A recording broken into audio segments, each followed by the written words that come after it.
6월 23일 복된 이 아침 하나님께서 우리에게 주시는 귀한 말씀은 고린도전서 14장 20절에서 40절의 말씀입니다. 품위 있고 질서 있게 하는가라는 제목으로 같이 말씀 나누도록 하겠습니다. 예배를 중심으로 교회에서의 질서를 어떻게 세워갈지에 대해서 지금까지 바울이 권면을 하고 또 이 충고를 해왔습니다.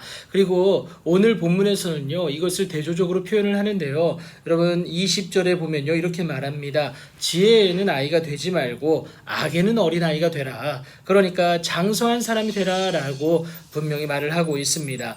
교회의 덕을 세우기 위해 필요한 것이 무엇인지를 여러분 구할 줄 아는 영적 지혜가 있는 어른이 되어야 된다라는 것을 말하고 있는 것이죠. 고린도 교회 성도들이요, 모든 은사 중에 방언을 최고의 은사로 여기면서 또 무분별하게 사용하는 그 모습 때문에 교회의 혼란을 야기해 왔습니다. 그래서 바울이 방언과 예언이 주어진 본래 목적에 대해서 오늘 분명히 말을 하고 있는데요. 여러분 방언은요, 믿지 아니하는 자들을 위한 표적이다라고 얘기합니다. 그리고 예언은 믿는 자들을 위한 것이다라는 것을 분명하게 정의를 내립니다. 선지자 이사야가 예언한 것에 근거하는데 이사야서 28장 11절 12절에 나와 있습니다. 결국 여러분 중요한 건 뭐냐면요, 믿는 자에게 필요한 것은 방언보다 예언이다라는 것을 얘기하는데요. 방언보다 예언이 필요한 이유는 다른 것이 아니라 여러분 교회의 덕을 세우는 모습이 되기 때문에 그렇습니다. 성도들이 다 방언으로 말하면요,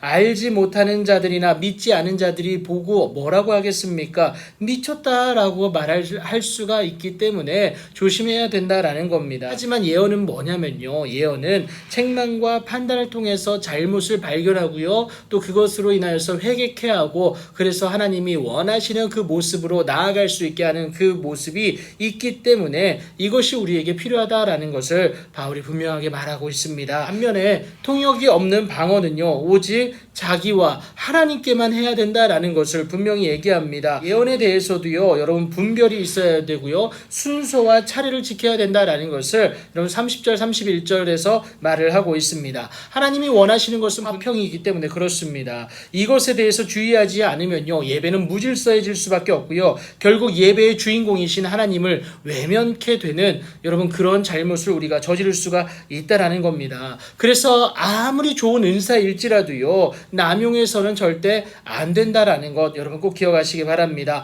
모든 은사의 목적은요, 여러분 덕을 세우기 위함이다라는 것을 기억하시고 그것을 위해서 하나님이 우리에게 허락하셨다는 사실을 여러분 꼭 기억하시기 바랍니다. 그 덕의 전제는 뭐냐? 그 덕을 세운다는 것의 전제는 바로 사랑이다라는 겁니다. 여러분 이것이 하나님이 원하시는 교회 안에서의 질서다라는 거예요. 바울은 이것을 여자 성도에게 요구를 하죠. 그렇다고 여러분 여자 성도에게만 한정 지은 것은 아니다라는 거예요. 그 비밀이 어디 나와 있느냐? 33절 하반절에 모든 성도가 교회에서 함과 같이, 그러니까 여자만이 아니라 모든 성도들에게 요구하고 있다라는 겁니다. 여러분 1세기 그리스도인 여성의 여러분 지위는요, 그 인권은 그 위상이 남달랐습니다. 억압된 당시의 상황에서 복음은요, 여성들을 자유하게 만들었죠. 하지만 이것이 방종으로 이어질 수 있는 요소가 있기 때문에 예배의 질서와 교회의 덕을 세우기 위해서 교회 안에서 잠잠할 것을 요구하고 있는 것이죠. 그렇다고 어느 하나에 대해서만 손을 들어준 것이 아닙니다. 바울은 고린도 교회 성도들에게 예언하기를 사모하며 방언하기를 금하지 말라라고 말하면서 결국 목적은 교회의 덕을 세우기 위함이다. 그러니까 여러분 은사에 대해서도 여자와 남자에 대해서도 동일하다라는 겁니다. 어느 것 하나 필요 없는 것이 없고 여러분 모두가 주 안에서 하나 된 자다라는 것을 이전에도 말씀하지 않았습니까? 이것을 통해서 하나님이 원하시는 그 목적을 가지고 나아가는 것이 필요하다라는 겁니다. 그래서 여러분 우리가 기억해야 될 것은 뭐냐면요, 40절이 말하죠. 모든 것을 품위 있게 하고 질서 있게 하는 모습이 우리 가운데 필요하다라는 겁니다. 균형과 조화다라는 겁니다. 이 두 가지를 견지할 때 하나님의 인도하심의 은혜가 여러분 우리의 공동체 가운데 지속적으로 임할 수가 있다라는 사실 여러분 꼭 기억하시면서 오늘도 그 은혜를 사모하면서 내 자존심보다 하나님 나라 확장을 위해서 여러분 그 사명을 우선시할 수 있는 그 은사를 구하고 그 은사를 사용할 수 있는